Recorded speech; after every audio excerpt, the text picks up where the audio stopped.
Okay, welcome everyone. I'm Edwin Rutsch. This is Dialogues on Building a Culture of Empathy. Actually, we're looking at how to define empathy, and I'm here with Simon Wharne. And do you want to introduce yourself, Simon? Just a little bit about yourself.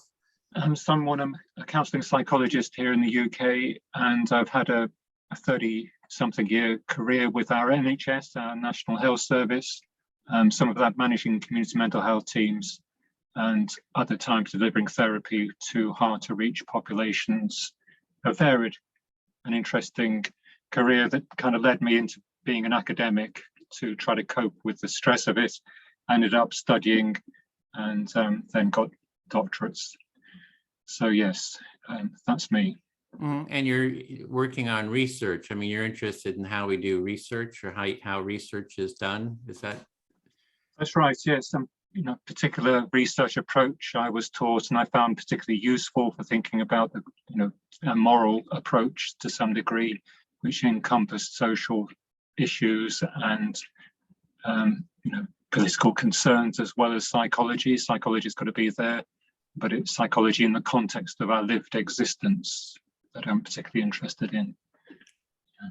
Well, great. So the reason that the way I got in contact with you is you had written a paper called Empathy in the Phenomenological Research Employing Edith Stein's Account of Empathy as a Practical and Ethical Guide. So thought we could talk about that. I've been looking at the defining empathy. How do we define empathy? And Edith Stein was like 100 years ago. She had already written about empathy and had kind of had some definitions. And so I thought we just, kind of see where it goes. And maybe we could start off by, talking about how you got interested in empathy and, and Edith Stein's work. Okay, well, there are two kind of examples from my working career that I thought illustrates empathy quite well.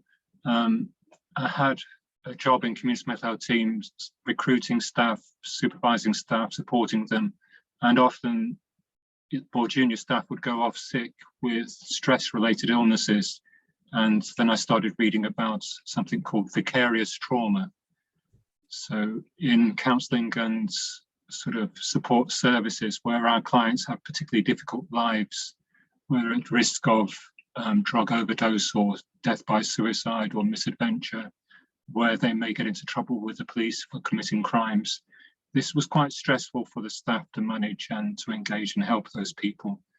So I did a bit of research more recently on that, but my original kind of doctoral research was on decision-making, about who is responsible morally for decisions, particularly when you have someone who has a mental health problem who may not always be thinking rationally, but also they use alcohol and drugs, which also affects their cognitive process. But under law, you're still accountable if you choose to drink and drive.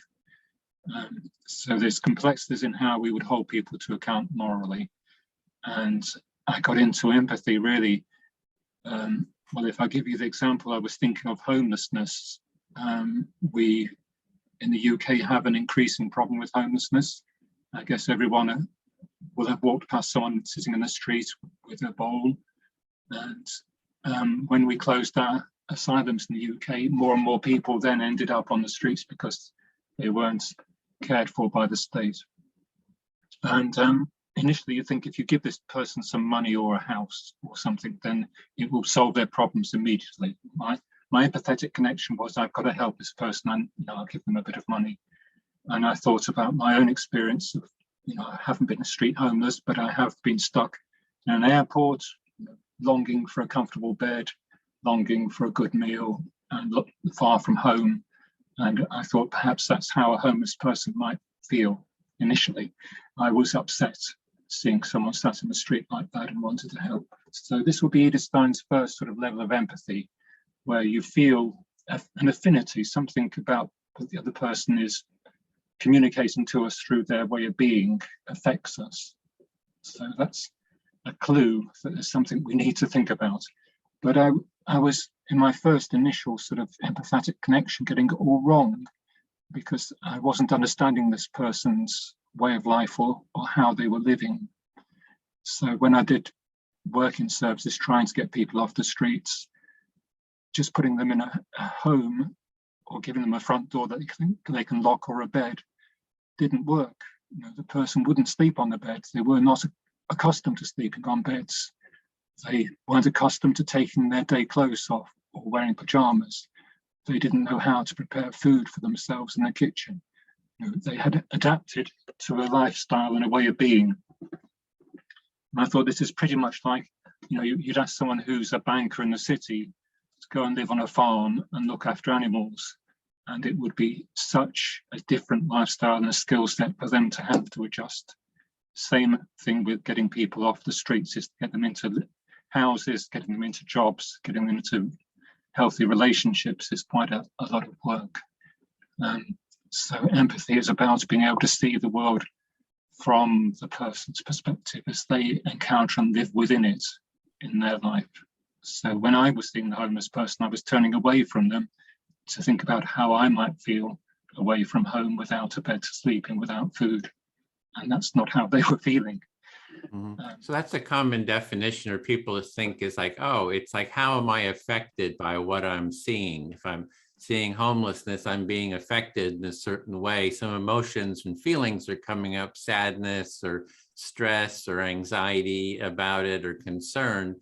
And they think that that is empathy. And what I'm hearing you're saying is that's not what empathy is. It's the being present with the person and sort of sensing what their life is about, what their experience is, and sort of that presence with them that is really what empathy is. Yeah, that's it. So, and Edith Stein, she understands our being as unfolding in time. So she's suggesting that the empathy that we feel for another person is no different from the empathy that we feel for our past self or our future self. So my future self is a different person from me. I don't know, I haven't met them, I don't know what they're going to be like. And I have feelings towards them in the same way as I might feel towards someone else I met, or someone sitting in the street. I could be a homeless person in the future, I don't know. But she made this point that empathy bridges the present moment into what might unfold in the future for us as ourselves or for other people. So we can get over invested in trying to make this other person's future right, and not be able to settle or invest our own future or do things for ourselves until we put things right for this other person. So a lot of those workers that I was supporting who over-empathized with their clients. Is it really over-empathize? It's over, there's some other term you're looking for. It's yes. Over sort of it's not really, there's not another, boundaries, there's identifying or something. It's, yeah. So it's not thinking about the person in the terms of their life in a complete sense. So Edith gives this interesting example of someone who's trying to con you out of money. So because I think I'm a trustworthy person, I assume that this other person's trustworthy, so I lend them money. And then I'm surprised when they don't pay it back. I fail to empathize with them because I haven't understood that they desperately need money and have no means of paying it back. So they need to con me in order to meet their needs. And I haven't, I have failed to understand them as a person. It's not just that they're taking advantage of me. I should have seen the clues and picked up on that. And we're often conned like this, aren't we? So it's using empathy to understand someone else and sort of their worldview, sort of what makes them up. And that's my definition of empathy, is the sensing into. Well, I see it in a larger sense of it's a way of being in the world where we sense into other people's experience as well as our own. And it's the way we sense into, without judgment, without detachment, with a real sense of presence, to be present with what is and what sort of arises. And we do something called, I'm working on a project to define empathy at definingempathy.com. And the model I use is empathy is that sensing into, And then there's an imaginative empathy, that we can imagine ourselves in any sort of point of view, any position. We can imagine ourselves or in the past, we can imagine ourselves in the future, we can imagine ourselves in someone else's point of view. We can even imagine ourselves, what's it like being a banana? Like, well, I can take on the role of a banana, and see the world from that point of view. And I can take the point of view actually as of a group. I can say, I am a group, I am the world. So there's this basic sort of a direct sensing into, but then there's adding imagination, and I call that imaginative empathy versus, sometimes it's, they try to call it cognitive empathy, which I think is a horrible term. It's very academic, very dry, and it's not very accurate. I think it's more that we are imagining ourselves into these different, it's a capacity that we have. Yeah. Yeah, that is very much what the Edith Stein would be part of a phenomenological research movement 100 years ago, and that's how they saw empathy as a kind of perception, and it was an imaginative skill that we have to put ourselves in the shoes of others and see the world from their point of view. There's the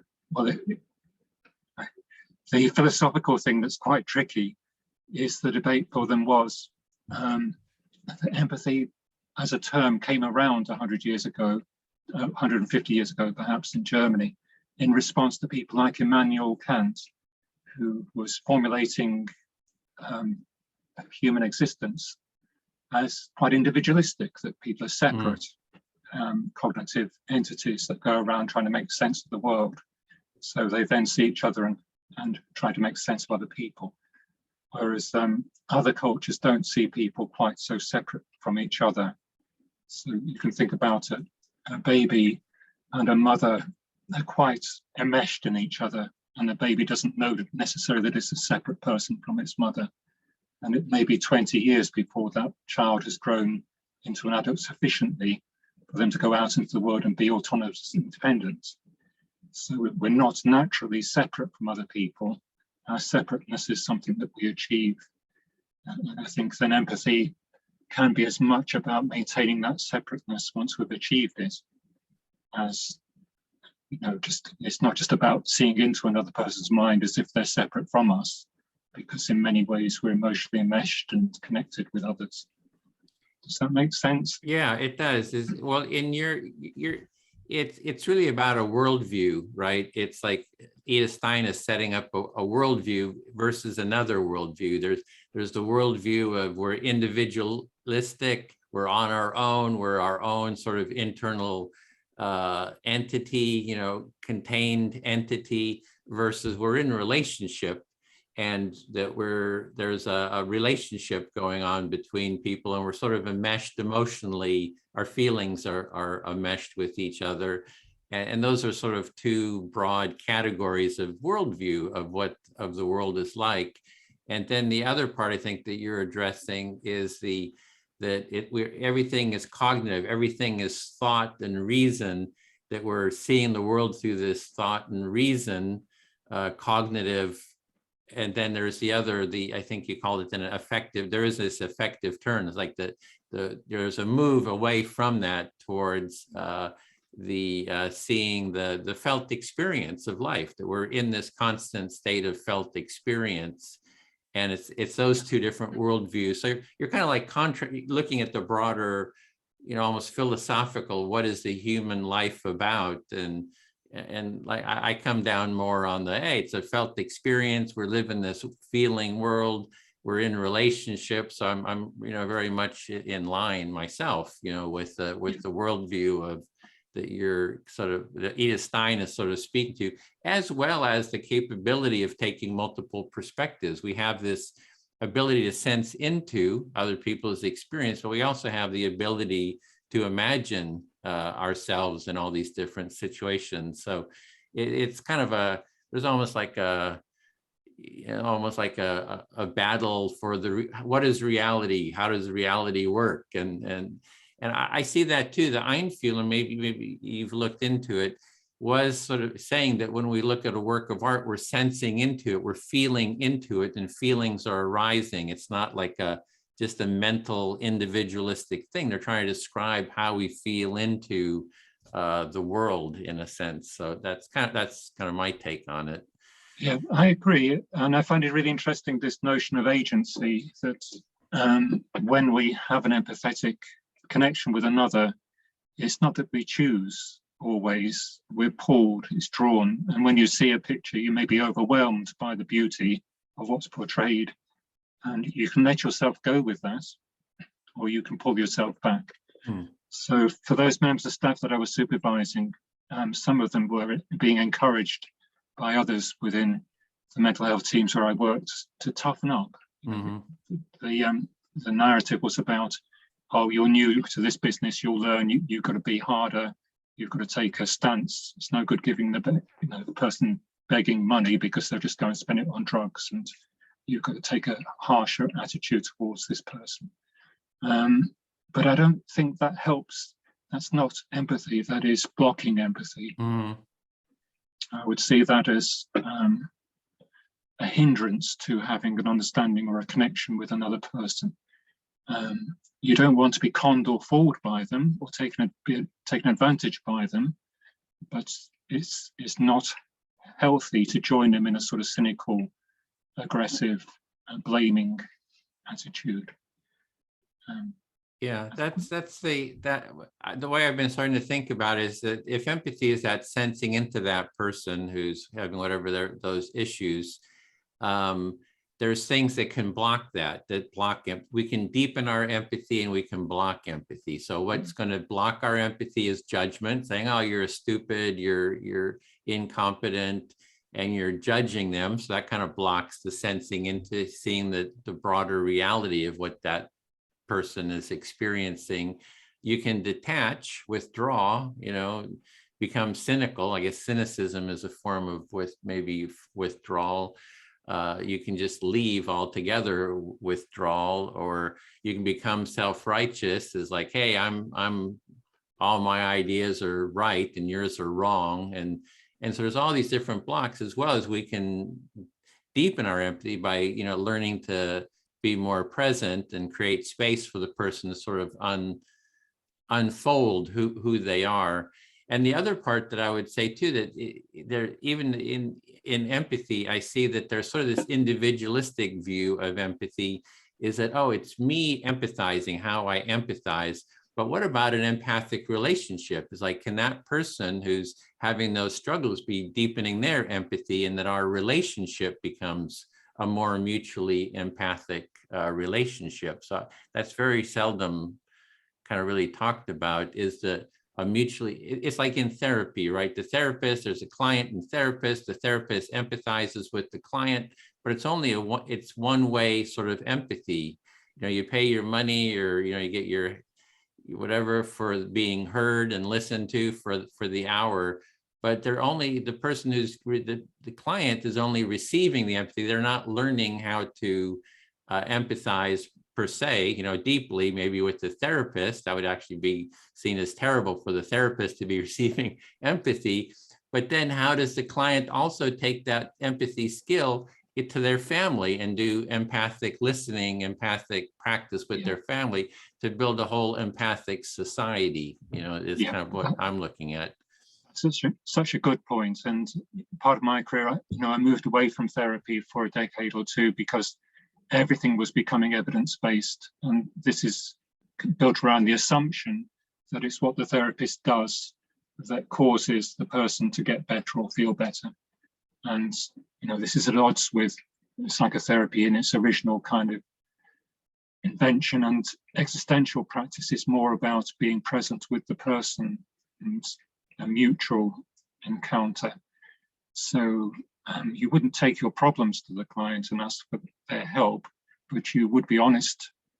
You would tell them how you feel and what you're thinking. You're not just nodding and smiling and saying that must be really difficult for you.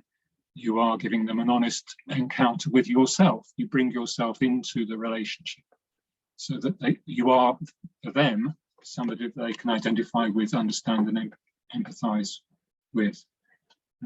Yeah, that's the Carl Rogers model, right? It's like be your whole self as a therapist. That helps to be open and transparent about what's going on for you with the client, because then that creates more of that deeper mutual empathic relationship. Yeah. So it's the client's work that helps them to overcome their difficulties, not anything that we do other than bringing ourselves to the relationship. So this agency thing is quite complex, isn't it? Far more complex than many people would like to think. Well, the direction I've gone is, I don't have a psychology background, so I've kind of come at it, from the outside, thank goodness. So what we do is what we call the empathy circle. I mean, that's kind of the thing I've sort of landed on, is it's small groups doing mutual empathic listening together, which is like, there's no one person is the expert. It's just that we're mutually listening to each other. So it's peer to peer.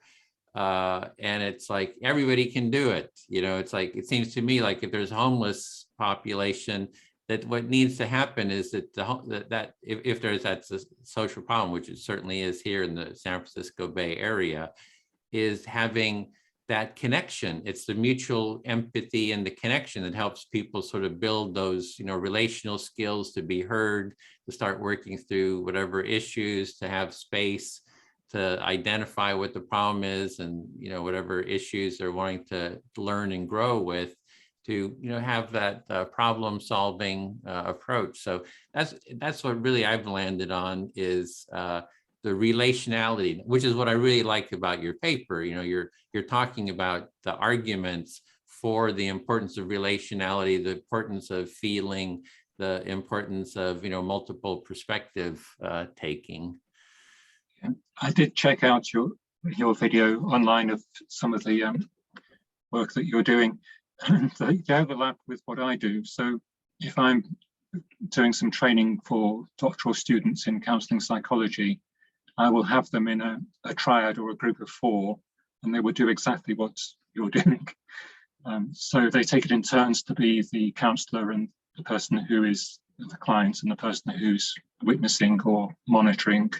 And then they have 20 minutes, and then they do a bit of feedback, and then they swap around. And that is part of their practice developments that we help them with. Yeah, that's great. Yeah, and how's that work? How's that working for? Well, we've had to go online with it.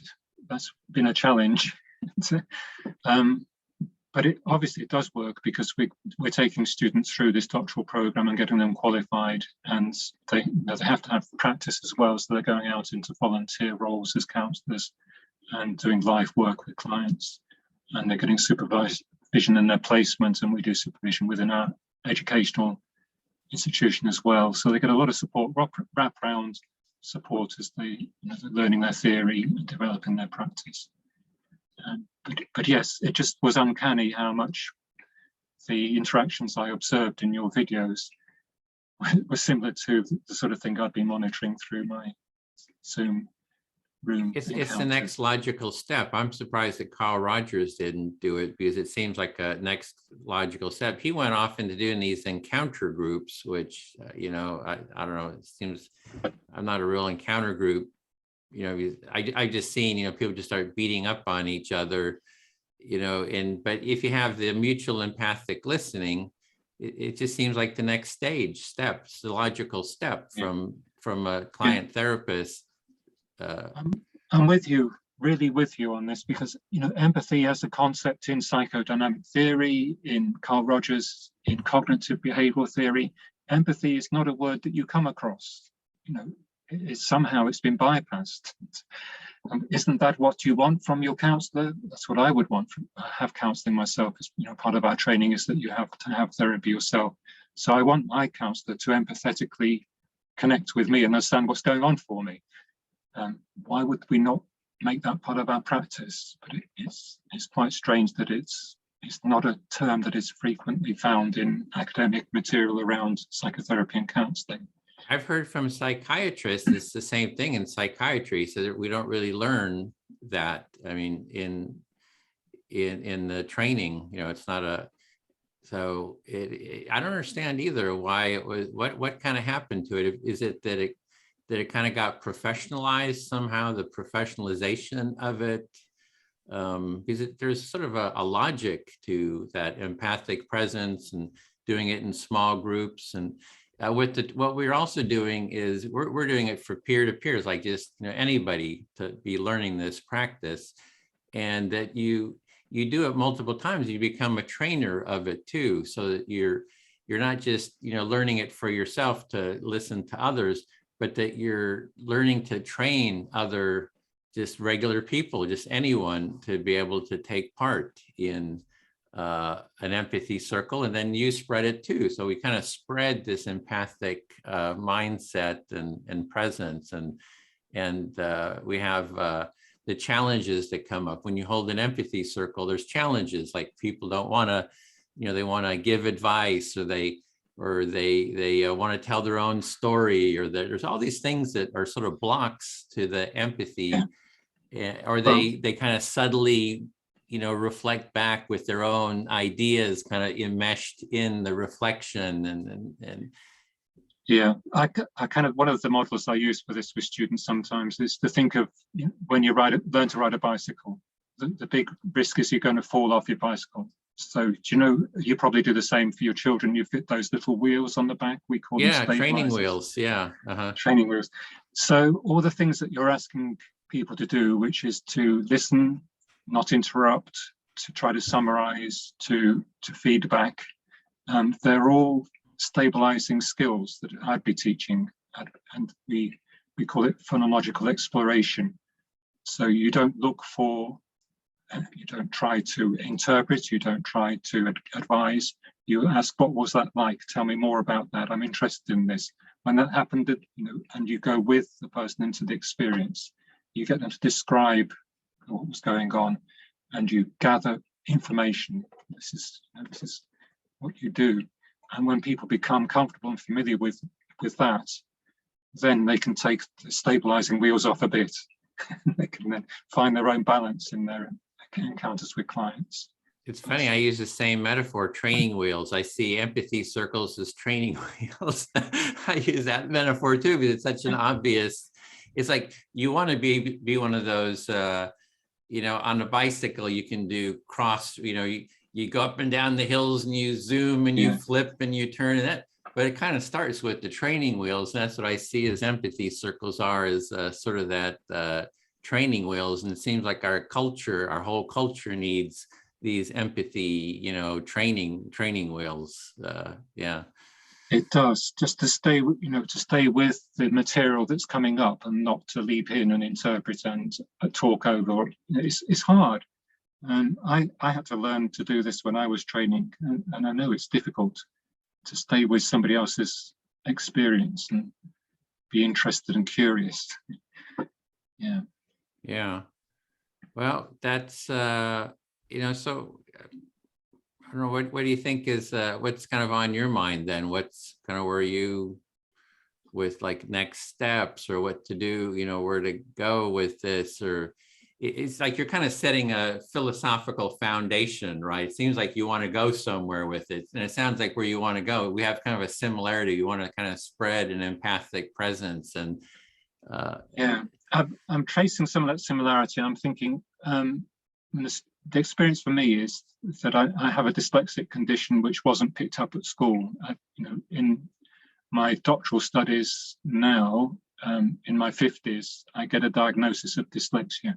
But, wow. I struggled for 50 years without a formal diagnosis.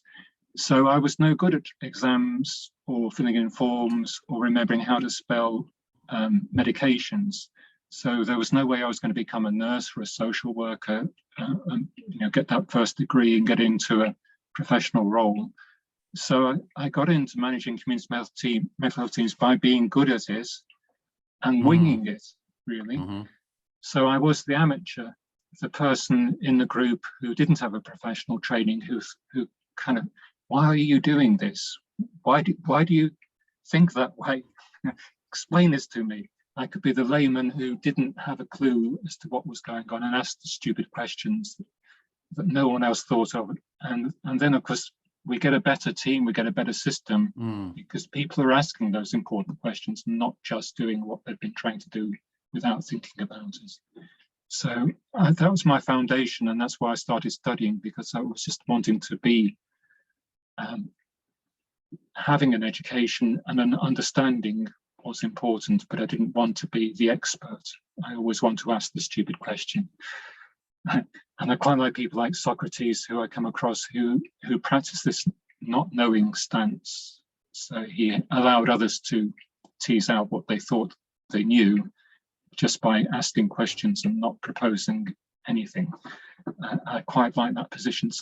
But I find that psychology, psychiatry, they have got a genealogical background. This is Foucault, Michel Foucault, who traces the history of ideas. So the reason why we think about human sexuality or gender or class or race is because of a historic political power dynamic to our existence.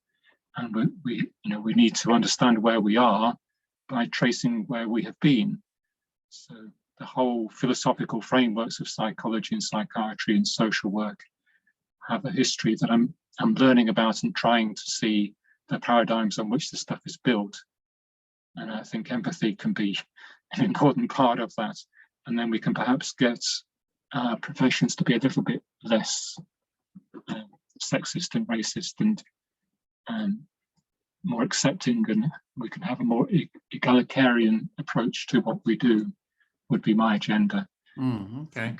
So you're sort of tracing the philosophy that, like, ideas emerge and they become sort of, in the culture, they become like a value, a lens that we look through, and you want to trace those back to show how that's developed, and the direction is just that there's getting past some of these judgments. I mean, sexism, racism, whatever, these are sort of forms of how we judge each other, maybe get past those. Yeah. So, for someone with a dyslexic condition to publish academically is not easy, but I feel I do want to get these messages across that, we haven't,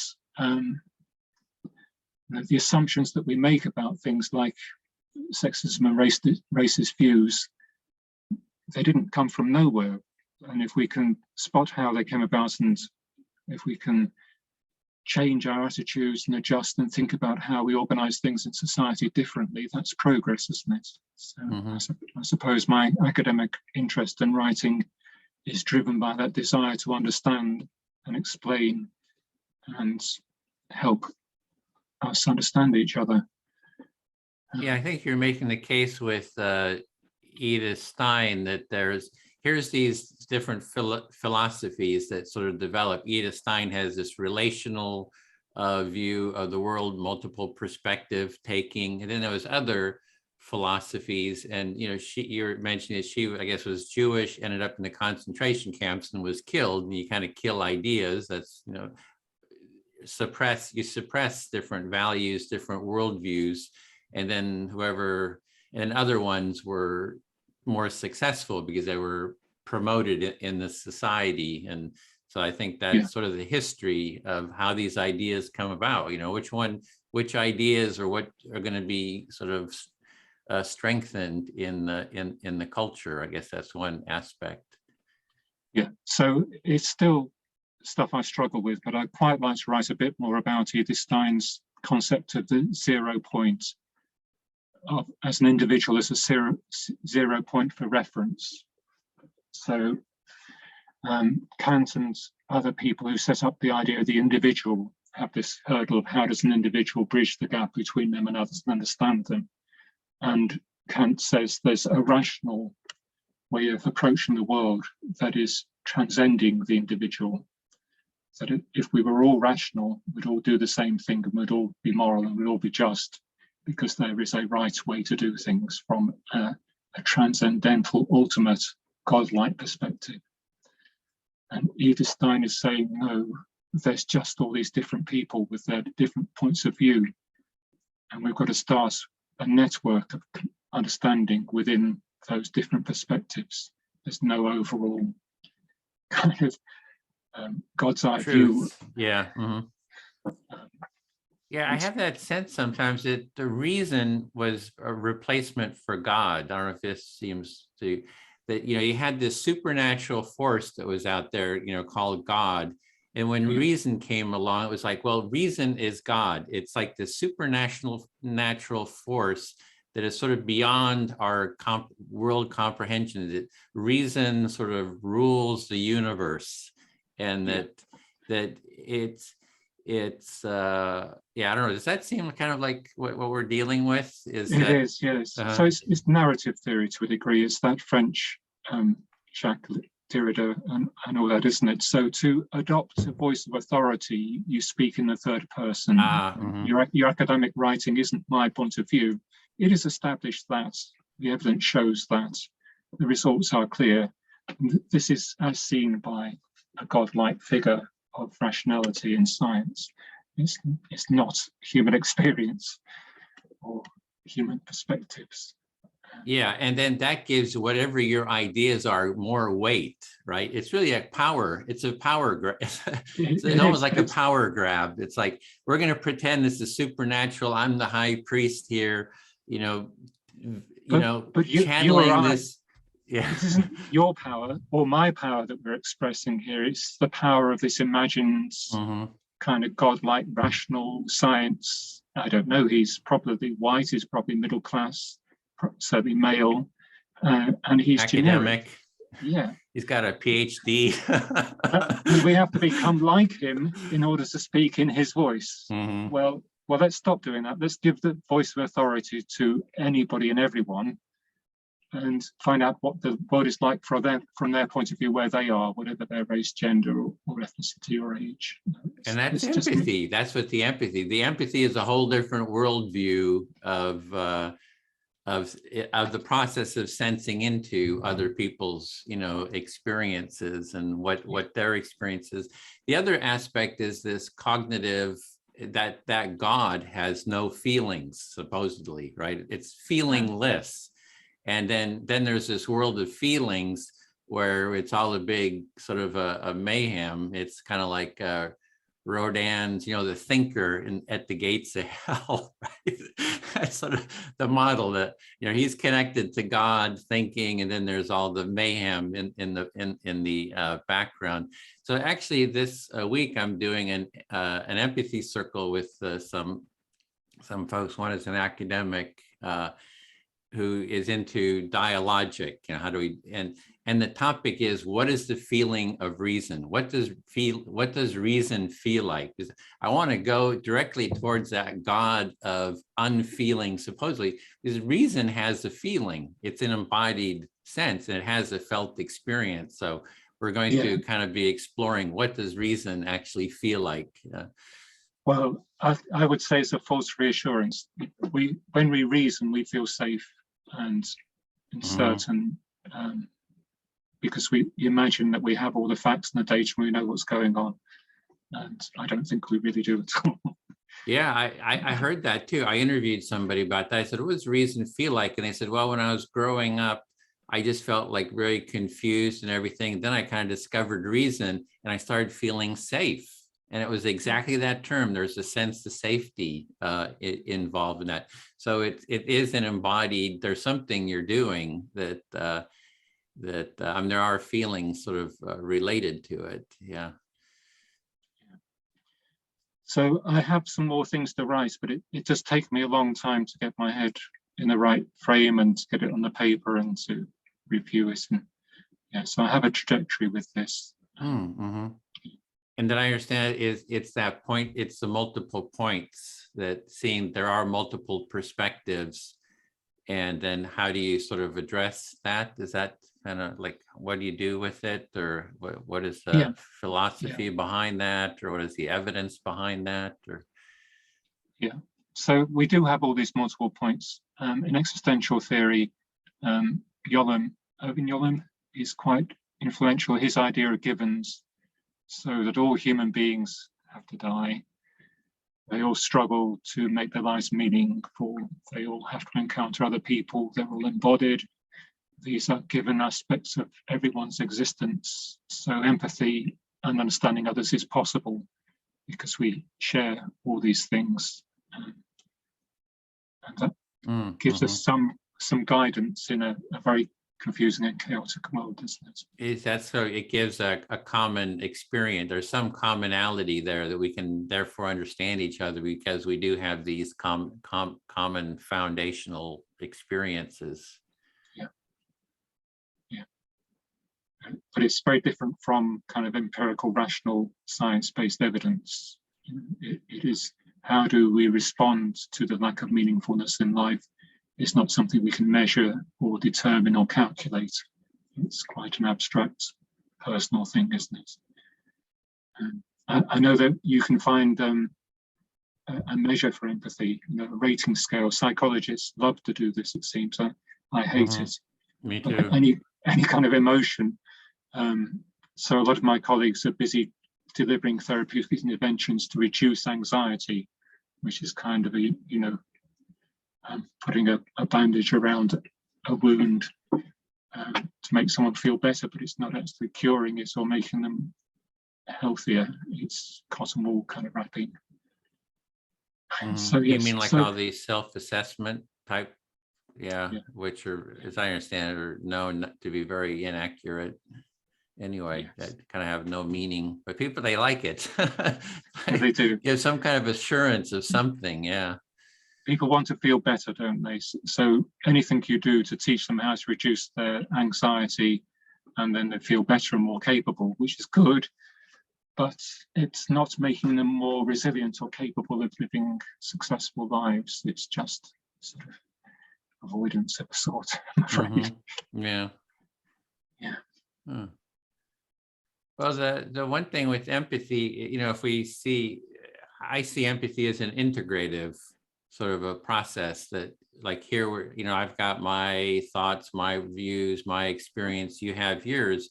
And through this dialogue, there's sort of an integration that takes place, that we sort of integrate our experiences. And so that just is the sort of the importance of dialogue and through in an empathic way, to be sort of open and present and That's another sort of phenomenological principle that a couple of authors important in the tradition observe conversation. So genuine conversation is one in which neither party, or it can be more than two people, but no one's actually in charge of where the conversation's going. It has its own direction, and you may lead for a moment and then let someone else take the lead, but it unfolds in its own way. And their suggestion is that that's how you discover things about the world. You meander in your conversation and see what emerges and what comes up in your shared experiences. I think that's what you're also writing about, was the emergent quality, doing research with that emergence in a more of an emergent way. Is that right? That's it, yes. So having conversations with people and finding out what comes up and being surprised by it sometimes. Your research is then reaching beyond the world as you know it, rather than the empirical building a model and then testing to see if it works or not. You're just looking for the evidence that confirms or denies your existing framework of reference. You're not stepping into the world beyond your horizon, as it were. Yes, phenomenological research has been quite sort of left behind. Proper academic research is always empirical and science-based in psychology, and it's a bit niche to be phenomenological, but I'm sold on the phenomenological methodology because it makes sense to me. Well, you're also doing research. You're advocating for, I guess, a phenomenological, qualitative research approach. Then, so how would that look? Like, what would that? Well, fundamentally it is having conversations with people, isn't it? Okay. You do it in a far more structured way. So if you're going to get published as research, you need to have ethical permission. You need to have a research question and a strategy, And then you go and interview people, and you record and you transcribe and you analyze themes and discover what came up. So it is done in a very rigorous and methodological way, but it is basically a conversation, isn't it? And there's quite a lot of overlap in, if you practice existentially, your approach with clients is phenomenological. You're just interested to see what comes up. You don't start a session with a plan. You start it with a conversation and see what emerges. And there's a lot of overlap then in your clinical practice with your research practice. Well, in terms of research, I'm researching on the definingempathy.com is like, how can we create a sort of an empathy typology or a better, clearer definition? Because I just see that, I want to have an empathy movement. I mean, trying to support an empathy movement because I see that empathy, really needs to be a core foundational cultural value. I just think it would just lead to, such a much better society and well-being. And the definitions are kind of like all over the place. Like you started off by saying that, well, people are defining empathy as like, oh, what's going on for me when I see the homeless person? I don't even see that as empathy. I see that as a block to empathy. There's the criticisms of empathy, like the Against Empathy book from Paul Bloom. And what he's saying is you go to your therapist and you're all angry and infuriated, and then your empathy is when your therapist starts getting infuriated and angry, kind of state matching, or contagion. That's actually what he's calling empathy, is that you're taking on the emotions of the other person. And I see that as a block to empathy. It's like, what he's actually defining as empathy. So I want, like, let's get a clearer, definition. I feel a lot of resonance in terms of, from at least from our discussion so far, in terms of our understanding of sort of the essence of what empathy is. Yeah, well, there's a thing we'd call emotional dumping. That's a bit of a colloquial term, isn't it? But if you just feel bad about things and you go and have a really good moan at someone, and then they're miserable and you come away feeling relieved, that really isn't empathy. That's an exchange of emotion where you've dumped your negativity on another person. Yeah. That's not a fully rounded, complete exercise of empathy. So in counseling, my task is to hear the distress, hear the grumble, but to give it back. To not walk away out of that session feeling distressed because I've, or damaged. I've got to give it back to the person and say, well, this is your life. What are you going to do about this?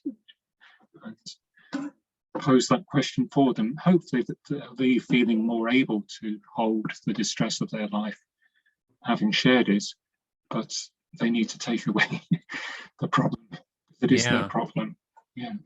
Yeah, that's kind of the feeling I get too when somebody's, sharing. I just give a reflection. This is what I'm hearing. I'm staying present with you.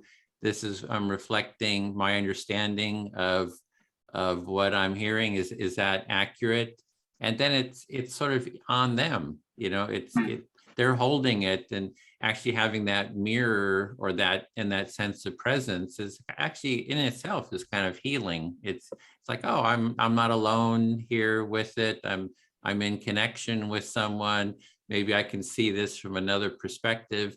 And it's amazing to me that when a lot of these issues that people have in their relationships, they kind of see the problem already.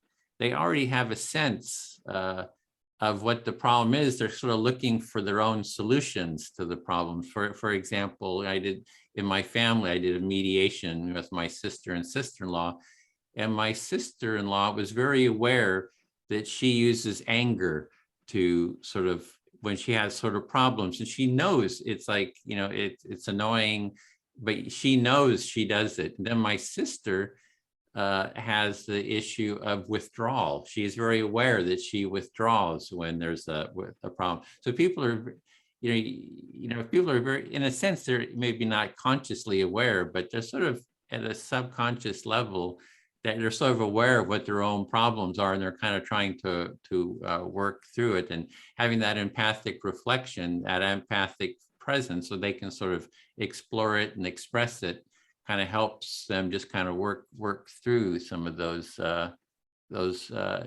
dynamics that they're dealing with.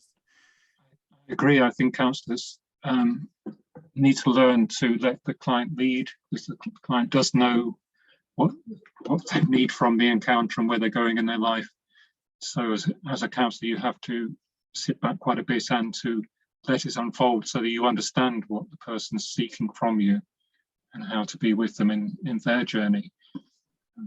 That's quite a skill to practice. So so I don't think counselling is anything unique. You know, it's professionalized and it's kind of taught and done in systematic ways, but it's skills that we already have or can develop in other settings. And yeah, it's so I think what you're doing is marvelous, and I'm really behind you. I love the idea of not owning this, but giving it to the people who are practicing this and making it a possibility for them to expand that into further relationships and set it free. That's what we want to do if we care about people, isn't it? To give them the tools and the practices and find their way with it. Yeah, if you have any ideas on how to do that, I'm trying to, you know, kind of spread it as have it be an open source training. So, you know, love to have other people jump in on it and, you know, take the training and innovate, you know, around developing it. We have a model where we have the training, you know, we have up to 40 people in a training cohort, and we have, you know, usually there's like, there's a group of trainers and trainees. So you take the training the first time as just a participant, then the next time you take it as a trainee, whereas you're actually helping facilitate parts of the training, and then you move, you know, do it maybe 3 or 4 times, and then you become a trainer of it, and then you can start, you know, training and create your own groups so that we could really spread it and scale it up. And it needs a lot of, I'd love to get some, you know, good curriculum developers to, you know, help flesh out and you know, map out and, you know, build on it, because we have the 5 weeks module 1, but I see it as like we need a module 2, module 3, you know, how to go deeper, how to apply it towards conflict mediation, etc. Well, sticking to the phonological attitude, you'd be letting the language and the understanding emerge from the encounters. So, you know, I could impose my narrative from a counseling psychology background and say, this is what you're doing, this is what I do in my training, but it's not, because, you know, you're doing something in your world which is similar, but it needs to emerge and evolve in its own way, and you need to form your language around your experiences and invent use of language to communicate and share with each other what you're doing. So I'm just impatient. I want things to move faster. I want to scale up faster. I've been thinking of running for Congress as the empathy candidate. We have our elections coming up here. I've been, let's take it to the political, you know, I want, it'll be like a campaign. We'd use empathy circles as the campaign organizing principles, and see if we can get Republicans and Democrats to, you know, talk to each other. It's an angle which, you know, you do need the publicity, you need the capturing imagination and quick wins with publicity, and then building some knowledge and some framework and some understanding of what you're actually doing quickly around new recruits. Yeah. I think there are, I don't know if you see it as political. I know that in South America there are political movements which are a bit like this, which are trying to overcome the drug trafficking cartels and kind of very ultra right-wing politics they have. But yeah, grassroots movements are wonderful when they get hold, and they do, dramatic change comes about. Yeah, well, Extinction Rebellion, which started in the UK, we've done a lot with them, with that community for empathy circles. So it's kind of spread around the world in a lot of the different chapters. So, okay, well, we've gone almost an hour. Is there any final thoughts and about defining empathy, or just anything that I'm still working on it. So, yeah, I mean, of the things I've published, I am pleased with that article. I think it's concise and it's clear, and it challenges empirical research and sets an agenda for research that is empathy-based. So I'm going to continue to work with things like that, and I'm really pleased that you're doing what you're doing. And I think there are overlaps, and I'm happy to give time and thought. And I'll try to, I'll keep pace with, if I'm on your circulation list, and I can check in with what you're doing every so often. I'm happy to do that. You're welcome to take the training too. We have a cohort starting the 27th, January 27th on Mondays, 10 a.m. Pacific, which is the time, I guess that's 6 p.m. UK time. Yeah. I will check. I'm overcommitted because I've retired from healthcare, but I've now taken a full-time job teaching counselling, and I'm doing a postgraduate certificate in education, because if I'm teaching now, I probably need to have a piece of paper that says I can do that. But the UK may be worse than where you are, but everything you do here, you have to have a piece of paper that says that you can do it. Oh yeah. Germany, I have German citizenship, so I'm familiar with Germany. It's like everything.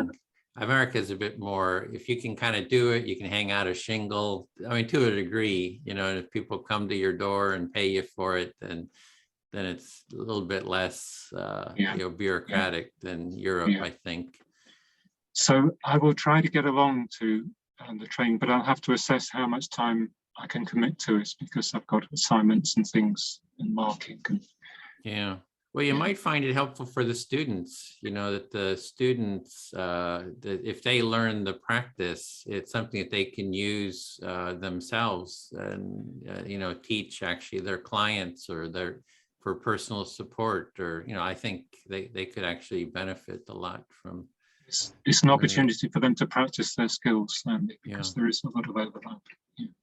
Well, great. It was a delight talking to you, Simon. This is just felt a lot of resonance, a lot of mutual sort of, this empathic worldview, and it's nice to speak to someone with similar, understandings of this topic. So thanks a lot for taking the time.